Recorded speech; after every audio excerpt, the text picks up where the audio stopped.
are talking a little bit now about finances within a relationship. And so we brought down financial planner Karen Diamond. Thank you so much for sitting down with us and discussing this topic. Finances can be something that really cause problems down the line in a relationship if you aren't necessarily on the same page. So let's talk a little bit about ways that we can make sure that you're building a solid relationship without having money problems along the way. You sent over some great tips for us. So let's just talk about some of these and flesh them out a little bit further. You talk about treating money and each other with respect. What do you mean by that? Yeah, absolutely. I think that couples need to have the vocabulary to discuss the topic of money management between them. If they're just a little bit aware of some of the issues that are underlying money management and what money means to the human psyche, I think they're better equipped to deal with the issues and figure out what works for them as a couple. So everybody's different. Everybody has different motivators. You know, everybody has different spending habits. Right. It's well documented in research that there are spenders and savers. Yes. You know, as money management styles. Can two of them live harmoniously? Yeah, absolutely. The secret is, though, to find common ground between spending and saving. Sometimes opposites attract, and they help each other. They help each other move maybe from the extremes into a more moderate position. Okay. And in doing that, both of them may enjoy life more. The spender may find that he or she feels more in control, and the saver may feel more freedom to spend money and enjoy it. Okay. You know? So, and those two main types are talked a little bit about in that book, which you say is recommended reading for anybody on this topic. Absolutely. Misspent Money Guide. Yeah. Deborah Nucky. So yes.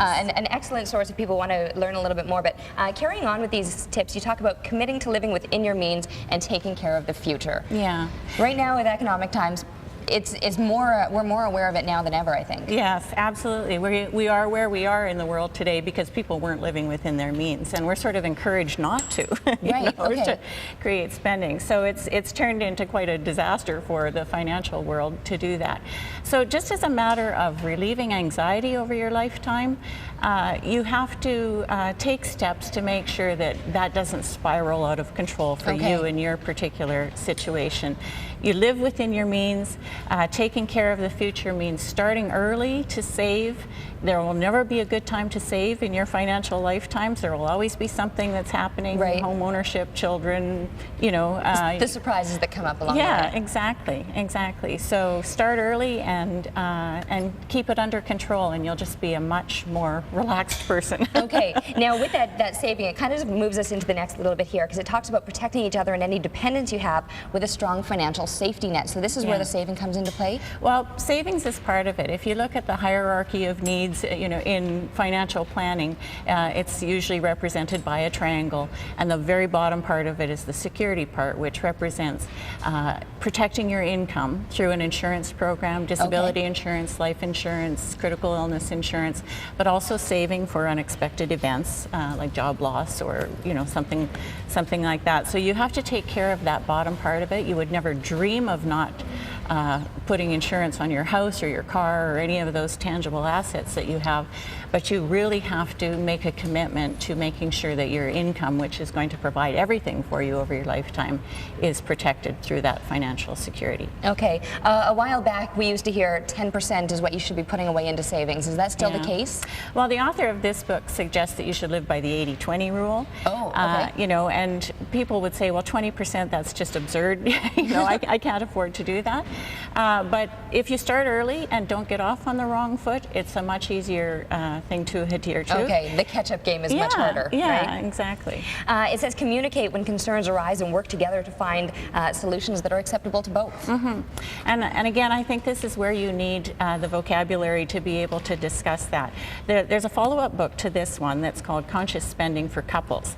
And in that book, there's a lot of examples of couples and the communication gaps that they had about spending and how they misinterpreted what the other partner was intending and what they did, or how they came to some agreement on, you know, common goals and giving them freedom to sort of spend some of the money the way they wanted to. Okay. So you have to, if you have that kind of reference, it's just much easier to have it, you know, a starting point for discussing it between you and kind of knowing where you're trying to get to. Okay, and again, that's Deborah Nucky is the author of that. She's got the 2 books out. You'll find them in bookstores if you want a little bit extra reading on the subject. If you want to be a little more frugal, I'm sure you can find it at the library as well. But let's just review the tips that we've talked about here.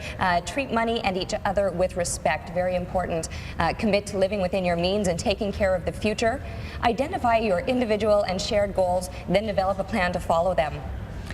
Protect each other and any dependence you have with a strong financial safety net, and communicate when concerns arise and work together to find solutions that are acceptable to both. Karen, I have to thank you so much for coming down and having this discussion with us. Hopefully it'll help a lot of people. We have got to be taking a break right now. Back with Jimmy Mack in a couple of minutes. See you then.